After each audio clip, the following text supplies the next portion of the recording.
4ാം ക്ലാസ്സിൽ എന്താ പുള്ളി പഠിപ്പ് നിർത്തി അങ്ങനെയൊക്കെ ചോദിച്ചിട്ടുണ്ടോ? അങ്ങനത്തെ കുറെ കാര്യങ്ങൾ. അതായത് എങ്ങനെ ഈ നാട്ടിൽ വന്നത്, അതല്ല ഇവിടെ അയാൾ കൂടാനുള്ള കാരണം എന്തായിരിക്കും, അപ്പൊ ഇങ്ങനെ കുറെ കാര്യങ്ങൾ ഞങ്ങൾ ഇങ്ങനെ ചോദിക്കും. അതിനെന്തെങ്കിലും മറുപടി പറഞ്ഞിട്ടുണ്ടോ?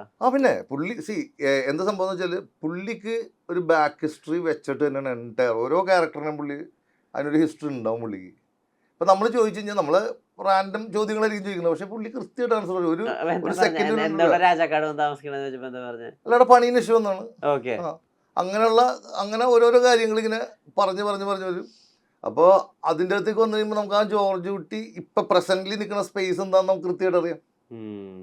എന്തുകൊണ്ട് ആ വീട്ടുകാരോട് അയാൾക്ക് അത്രയും വാത്സല്യം, ഭാര്യയുടെ പിതാവ് ആയതുകൊണ്ടല്ല, അയാൾ അച്ഛനും അമ്മയായിട്ട് കാണുന്നത്, അയാൾക്ക് വേറെ അച്ഛനും അമ്മയില്ല.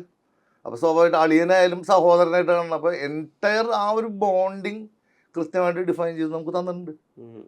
അജിത്തിനോട് വർക്ക് ചെയ്യുമ്പോൾ ഏറ്റവും വലിയ എഡ്ജാണ്. ഇപ്പം മ്യൂസിക് ആണെങ്കിലും പുള്ളിക്ക് ഇത് വേണം ഇത് വേണ്ട എന്ന് കൃത്യമായിട്ട് പുള്ളി പറയും.